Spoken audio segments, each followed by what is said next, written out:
Shabbat Parashat Pekudei, Shabbat Rosh Chodesh Adar Bet, Shabbat Shkalim. A unique Shabbat in which we will be taking out 3 Sifrei Torah. I would like to take a moment before we start Advar Torah to wish a very special Mazal Tov to my son Yonatan on the celebration of his Bar Mitzvah this Shabbat. May the celebration of life that echoes from within you continue to guide you throughout your lifetime, and may your capturing smile continue to bring so much joy and happiness to our family. Parashat Pekudei is the final of the 4 parshiyot of the construction of the Mishkan, in which the kelim are completed and everything has to be brought together. Indeed, even within Parashat Pekudei, we learn once again about this special Machatzit HaShekel that we read about in Parashat Kitisa, that we will read again at the end of the laning of this Shabbat, in Parashat Shkalim. This half of shekel that has to be given by each and every one of us as a gift to Hashem. A half of shekel, not a whole one.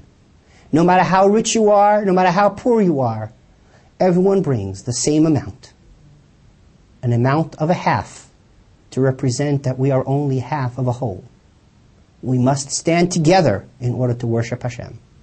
Indeed, the entire construction of the Mishkan, the mere concept of having a home for Hashem to dwell within us, only works if we all participate, if we all contribute to this process, and if we all stand united.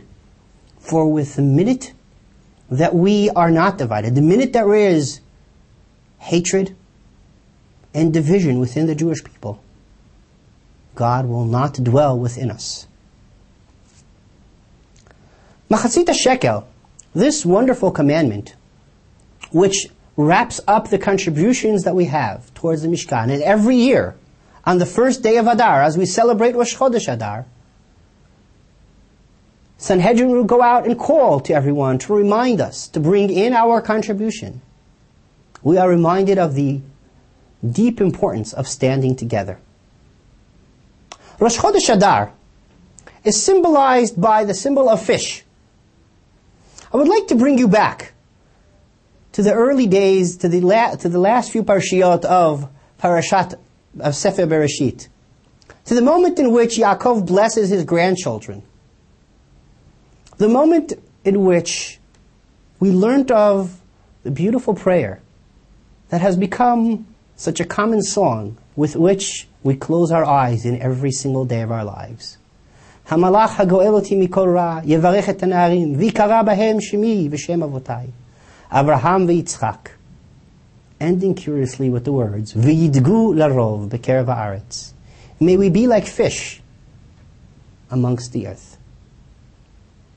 Like fish? Why like fish, you may ask? Well, Maizedeh, the Mezbesh Rebbe, had a beautiful and poignant message about the importance of fish in our lives. He asked a simple question. When you look at the animal kingdom, there are very clear rules that guide what is kosher and what is not. And in fact, if you want to consume an animal, you must identify it as a kosher animal. However, the law is quite clear. After you identified a kosher animal and you slaughtered it properly, if you open up the animal and you find within it a punctured lung or another type of dirt, what is called a sircha, unfortunately the animal cannot be consumed and you must toss it away. There is only one animal in the entire animal kingdom that has very different rules.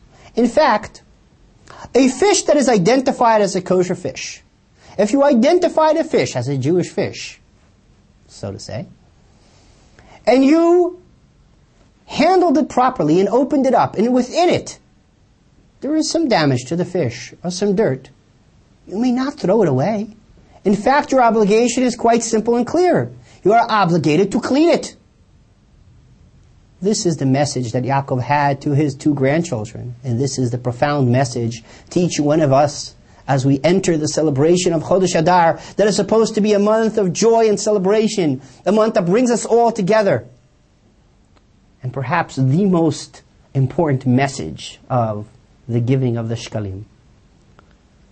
When it comes to each and every one of us, as long as we could identify ourselves as part of Am Yisrael, we have an absolute obligation to accept every single Jew the way he is. Perhaps we have a great task before us of cleaning them up, to removing whatever damage or dirt might be within them. But we absolutely may never cast them aside. If we want God to dwell within us, if we want to be able to have a mishkan in which Hashem could dwell, we need to ensure that we stand together, that we accept responsibility to one another. All of the intricate details of the mishkan, the finer details of measurements and particular materials that had to be used, are all symbolic of the delicate and careful handling that we must have to one another.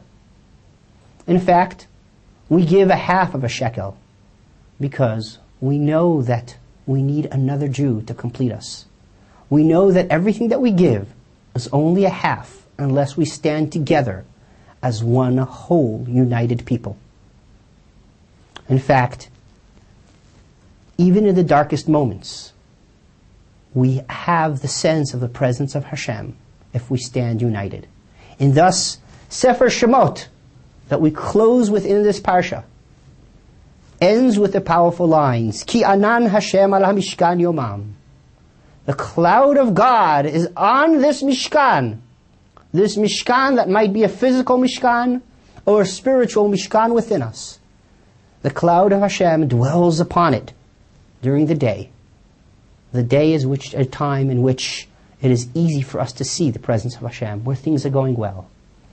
And yet, understand that the fire of Hashem, that burning desire to the presence of God, will be there within the Mishkan, even in the darkest of times, even in the Laila.